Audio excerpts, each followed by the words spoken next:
হাসির রাজা, জ্ঞানের রাজা, রসিক রাজা গোপাল ভাঁড়।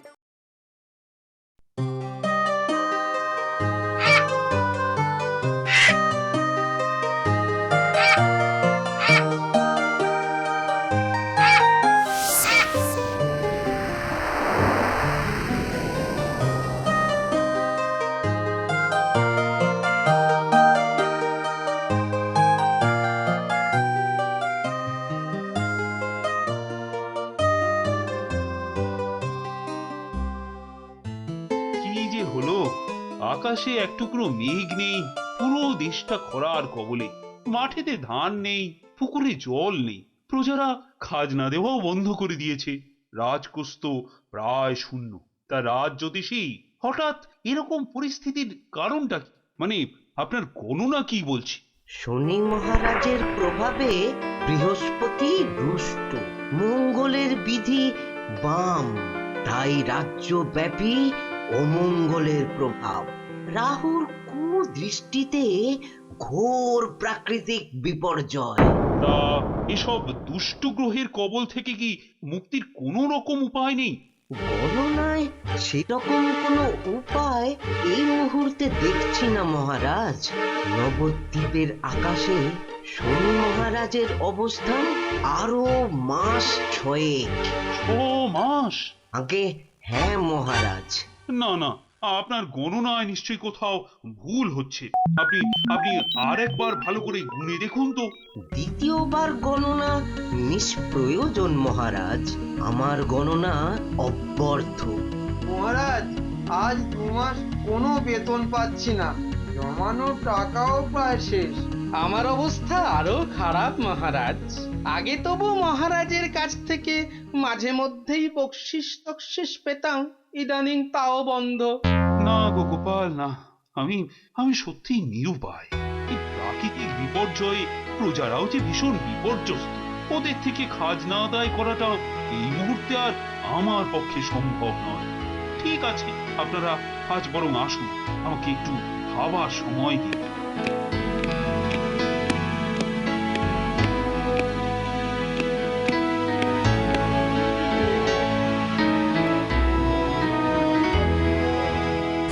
কিছু ভাবলেন মন্ত্রীমশাই?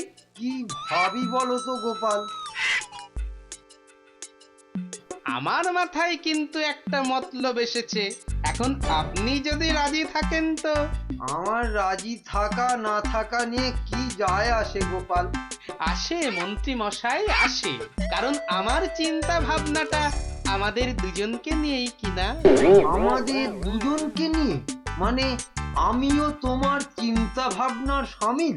হাজার হোক আমরা একই রাজসভার সভাসদ। আপনাকে বিপদে রেখে আমি একা একা পয়সা উপায়ের চিন্তা করতে পারি মন্ত্রী মশাই। লোকে বলে দুর্দিনে আসল বন্ধু চেনা যায়। আজ তুমি সত্যি আমার চোখ খুলে দিয়েছো গোপাল। তা শুনি শুনি তোমার চিন্তাধারাটা কি? এখনো আমাদের যেটুকু সঞ্চয় আছে তা দিয়ে আমরা বরং ভিন দেশে বাণিজ্য করতে যাব। বাণিজ্যে যা লাভ হবে তা দিয়ে আরো কিছুদিন চালিয়ে নেওয়া যাবে। বাহ, চমৎকার আইডিয়া। কিন্তু তে আবার কিন্তু আসছে কেন মন্ত্রী মশাই? আমরা ভিন দেশে বাণিজ্যে যাব ভালো কথা, তবুও মহারাজের একটা অনুমতির তো প্রয়োজন। সে কথা সত্যি, আমরা কাল রাজদরবারে না হয় প্রয়োজনীয় অনুমতি আদায় করে নেব মহারাজের কাছ থেকে। ভিন দেশে বাণিজ্য? অন্য সময় হলে আমি অনুমতি দিতাম না, কিন্তু এখন তো আর সে সময় নয়। তা মন্ত্রী মশাই, আপনিও? হ্যাঁ মহারাজ, তাছাড়া কয়েক মাসের তো ব্যাপার। রাজ্যে স্থিরতা ফিরলে আমরা আবার আগের মতোই। ঠিক আছে, ঠিক আছে, তবে আমারও একটা শর্ত আছে কিন্তু। শর্ত বলুন মহারাজ। যে কোনো শর্তেই আমরা বাণিজ্যে যেতে প্রস্তুত। না না, সেরকম কোনো শর্ত নয়। তোমরা বাণিজ্যে যাবে ছদ্মবেশে, মানে যাতে ভিন দেশের কেউ চিনতে না পারে যে তোমরা আমার সভাসদ। আপনার শর্তে আমি রাজি মহারাজ। আর মন্ত্রী মশাই? অবশ্যই মহারাজ, আমরা ছদ্মবেশেই যাব। আপনার সম্মান রক্ষা আমাদের কর্তব্য মহারাজ। বেশ বেশ, আপনারা বাণিজ্যে সফল হয়ে ফিরে আসুন, আমার শুভেচ্ছা রইল। অনেক ধন্যবাদ মহারাজ। সভাসদগণ, আপনারাও তাহলে কিছু দিনের জন্য নিজেরা কিছু করুন, সে কদিন দরবার না হয় বন্ধই থাকবে। তাহলে আজ সবাই আসুন।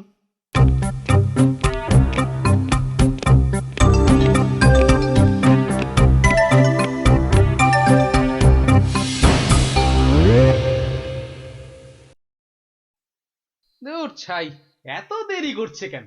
আপনি কি কারো জন্য অপেক্ষা করছেন? এ বেটা আবার কি? সব খুলে বলবো? না থাক। আপনি কে? আপনাকে তো দেখছি অনেকক্ষণ ধরে দাঁড়িয়ে আছেন। গোপালের তো এত দেরি হবার কথা নয়। এ বেটাই গোপাল নয় তো? একটু বাজিয়ে দেখা যাক বরং। আসলে আমি ভিনদেশি এক বণিক, আমার এক বণিক বন্ধুর জন্যই অপেক্ষা করছি, এই এলো বলে। আরে এলো বলে কি মন্ত্রী মশাই, আমি তো সেই কখন এসে গেছি। আপনাকে না, আপনাকে সত্যি চেনা যাচ্ছে না। আর তুমি, তোমাকে চেনা এখন শিবের অসাধ্য। যা ছদ্মবেশ নিয়েছে না। চলো চলো, এবার রওনা হওয়া যাক, চলো। চলুন চলুন মন্ত্রী মশাই, পথে বড় কোনো হাট থেকে আমরা বাণিজ্যের সামগ্রী কিনে নেব, তারপর শুরু করব আমাদের বাণিজ্য। সেই ভালো।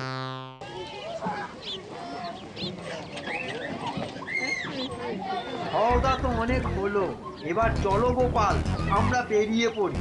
কিন্তু মন্ত্রী মশাই, একই গ্রামে দুজন গেলে দুজনেরই ক্ষতি হবে।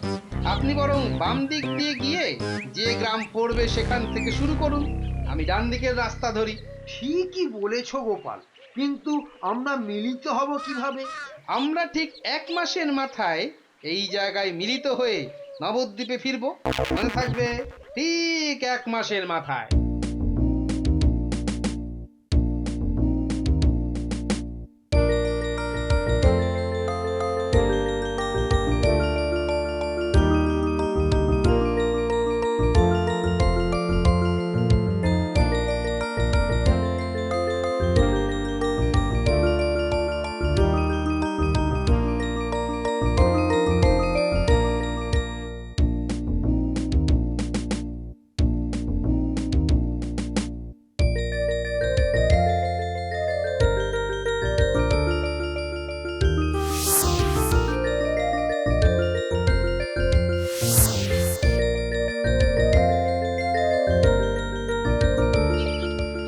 কিরকম বাণিজ্য হলো মন্ত্রী মশাই? তা মন্দ নয়। আর তোমার? ভগবানের আশীর্বাদে আমারও মন্দ হয়নি মন্ত্রী মশাই। নবদ্বীপ যাবার জন্য প্রাণটা বড়ই ব্যাকুল হয়ে উঠেছে। আমারও তাই। চলো চলো, এবার ফেরা যাক। চলুন চলুন চলুন। মনে হচ্ছে ভাঁটটা ভালোই কামিয়েছে। মনে যেরকম ফুর্তি দেখছি, যেভাবেই হোক ব্যাটার কাছ থেকে টাকাগুলো হাতাতে হবে। কি করা যায় কি? হ্যাঁ, হয়েছে।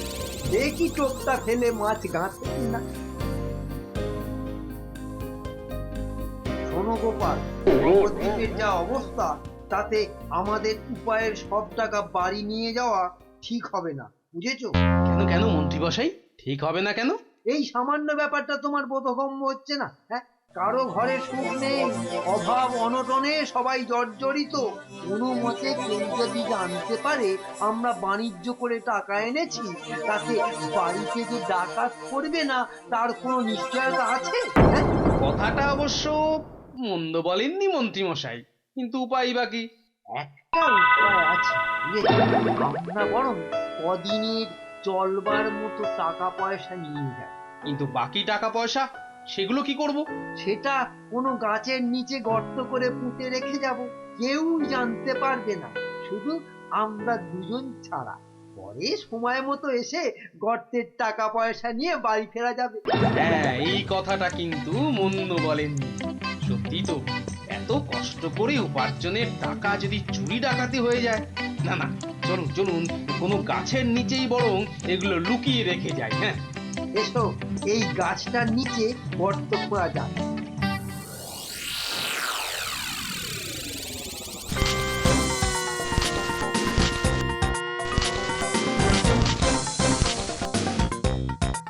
এবার সব মিলিয়ে 1003 হলো মন্ত্রী মশাই।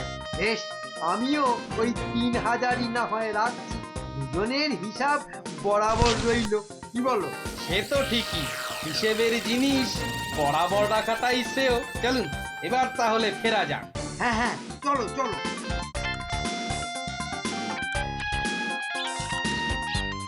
বাবা, আবার বাতাসাও আছে দেখছি। ব্যাপার কি গিন্নি? উমা, ব্যাপার আবার কি? তোমার বাণিজ্য যাতে ভালো করে হয় সেজন্য হরিখানে বাতাসা ছড়িয়েছিল। আহ, প্রাণটা এতক্ষণে জুড়লো। যাই, নদী থেকে একটা ডুব দিয়ে আসি, তারপর খেতে খেতে না হয় তোমাকে সব গল্প শোনাবো, কেমন? সেই ভালো, সেই ভালো, সেই ভালো। কদিন তো নাওয়া খাওয়াও ভালো হয়নি। যাও যাও যাও, তুমি ডুব দিয়ে এসো, আমি তোমার জন্য ভাত রেঁধে রাখছি।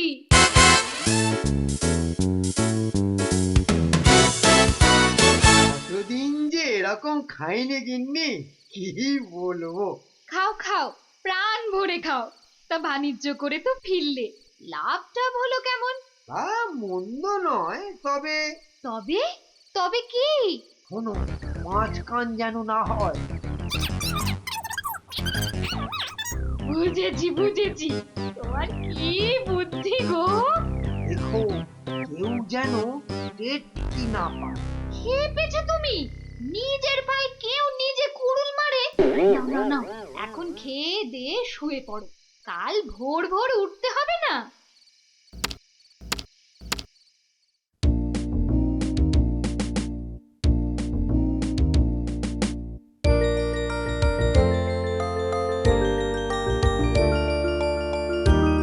গোপাল, বাজারে চললে বুঝি?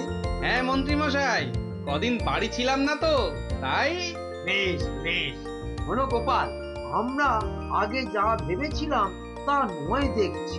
নবদ্বীপ বেশ শান্তই আছে। তুমি বাজারটা করে নিয়ে এসো, তারপর দুজনে মিলে গিয়ে টাকাগুলো নিয়ে আসবো। আপনার যা ইচ্ছে মন্ত্রী মশাই, আপনি বাড়িতে থাকুন, আমি বাজারটা করে নিয়ে এসেই আপনার বাড়ি যাচ্ছি, কেমন?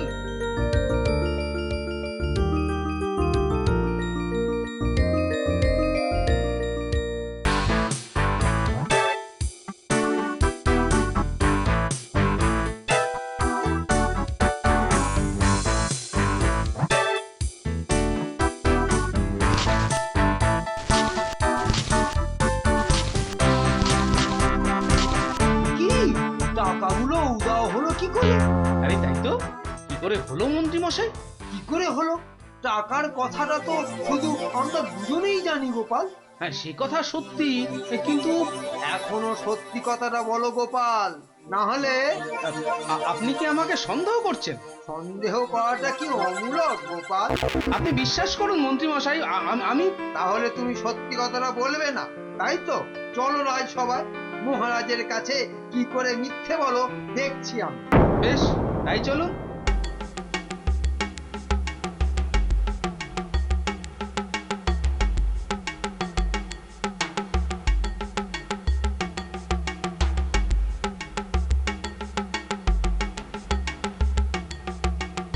এ তো ভারী অদ্ভুত ব্যাপার। তোমরা বলছো টাকার কথাটা তোমরা ছাড়া আর কেউ জানে না, আবার তোমরাই বলছো টাকাগুলো কেউ নাওনি। সত্যি রাজা মশাই, আমি আপনার সবার ভাঁড় হতে পারি, আপনাদের হাসিয়ে কিছু টাকা রোজগার করি বটে, কিন্তু বিশ্বাস করুন, চৌর্যবৃত্তি করার মনোবৃত্তি আমার একেবারেই নেই। তাহলে বলতে চাও আমি টাকাটা সরিয়ে নিয়েছি? হ্যাঁ, না সে কথাও আমি বলছি না মন্ত্রী মশাই। তবে টাকাটা কি উবে গেল নাকি? হ্যাঁ, এই আপনারা তরজা থামান তো, আমি নিজে আজ বিকেলে সেই গাছতলাটায় যাব, দেখা যাক কোনো হদিশ মেলে কিনা। তোমরা দুজন বিকেল বেলা রাজসভায় এসো। যথা আজ্ঞা মহারাজ।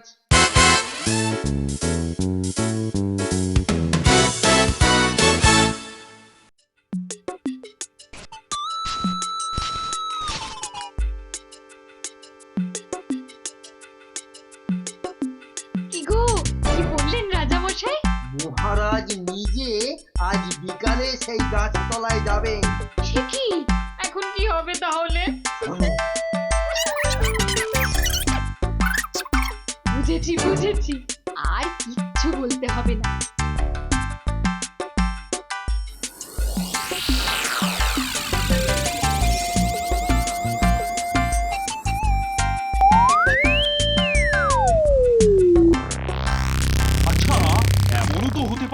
কেউ লুকিয়ে তোমাদের টাকাটা পুঁততে দেখেছিল, পরে তোমরা চলে গেলে টাকাটা তুলে নিয়েছে।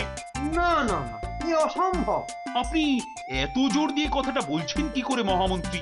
না মানে কে আর দেখবে? হ্যাঁ ঠিক আছে, বৃক্ষ দেবতাকেই না হয় জিজ্ঞাসা করুন। বৃক্ষ দেবতা কে? বৃক্ষ দেবতা আবার কথাও বলেন? মন প্রাণ দিয়ে ডাকলে স্বয়ং ভগবান তার ভক্তকে দেখা দিয়ে বর প্রদান করে। বৃক্ষ দেবতাই বা বলবে না কেন মহারাজ? কি গোপাল, তুমি যে কিছু বলছো না? আমি আর কি বলবো মহারাজ, মন্ত্রীমশাই যখন বলছেন। ঠিক আছে, নিন সকলে বৃক্ষ দেবতাকে প্রণাম করুন। হে বৃক্ষ দেবতা, দুজনে বহু কষ্ট করে ভিন দেশ থেকে বাণিজ্য করে উপার্জিত অর্থ আপনার পায়ে গচ্ছিত রেখে গিয়েছিল। এখন সে টাকাটা পাওয়া যাচ্ছে না।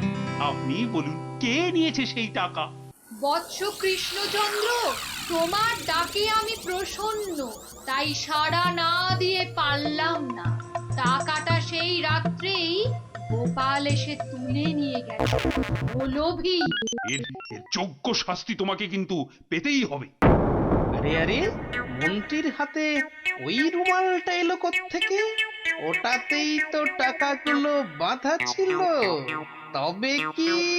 কি গোপাল, কিছু বলছো না যে? আহ, মহারাজ, কিছু বলার নেই, শুধু কিছু করার আছে। একটু সময় দিন আমাকে শুধু। বেশ, দিলাম সময়। কি করতে চাও করো। ধন্যবাদ মহারাজ।